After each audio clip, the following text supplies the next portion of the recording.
Assalamualaikum warahmatullahi wabarakatuh. Perkenalkan, saya Rida Julita Pratama dengan NIM 2211305001.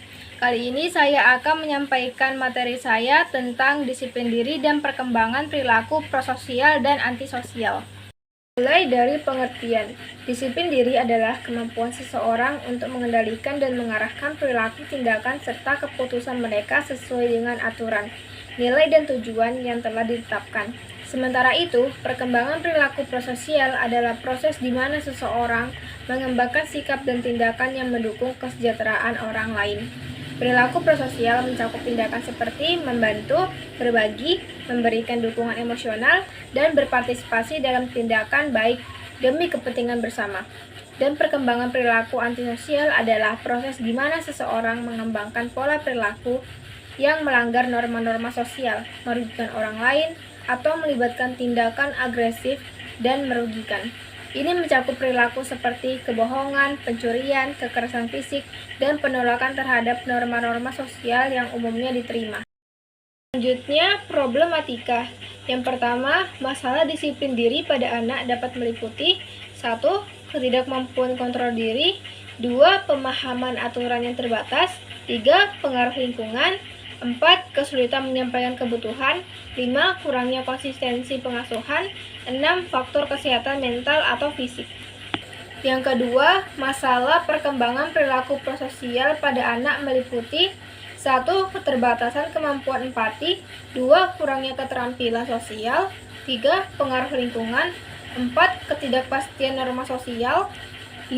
Kesulitan mengelola emosi, 6. Kurangnya pemahaman konsep berbagi.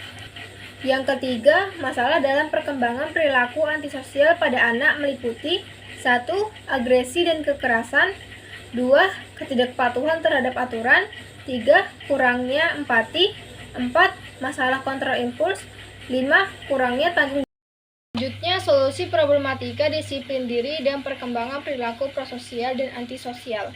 Yang pertama, solusi disiplin diri pada anak meliputi 1. Aturan yang jelas. Tetapkan aturan yang jelas dan sederhana agar anak dapat memahami batasan-batasan yang ada. 2. Penguatan positif. Berikan pujian dan penghargaan ketika anak menunjukkan perilaku yang baik. Penguatan positif lebih efektif daripada hukuman. 3. Konsistensi. Tetapkan aturan dan konsekuensi secara konsisten.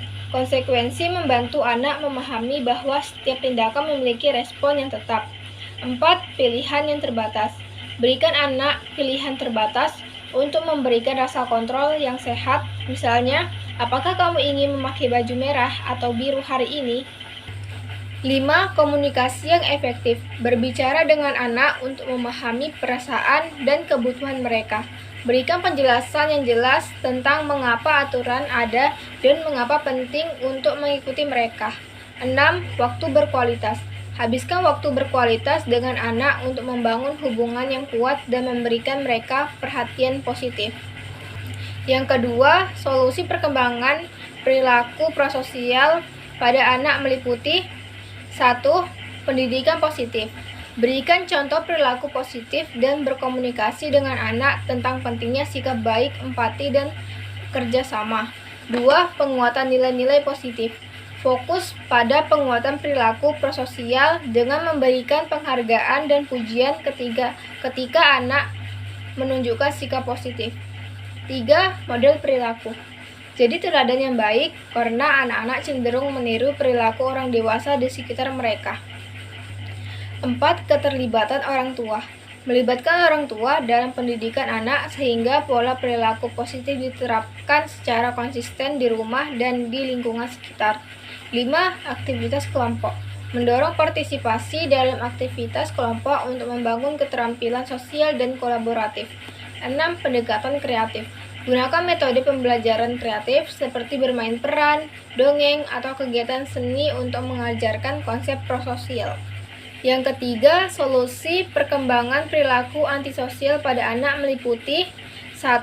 Intervensi dini. Identifikasi dan tanggapi tanda-tanda perilaku antisosial sesegera mungkin untuk menghindari perburukan masalah. 2. Konsultasi profesional. Cari bantuan dari ahli psikologi atau konselor untuk membantu memahami penyebab dan memberikan panduan untuk mengatasi perilaku antisosial. 3. Pendidikan moral.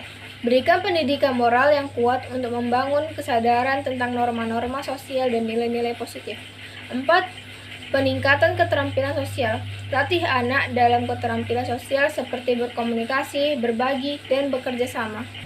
5. Pengawasan orang tua. Tingkatkan pengawasan orang tua terhadap aktivitas anak, baik di rumah maupun di luar, untuk mencegah perilaku yang tidak diinginkan.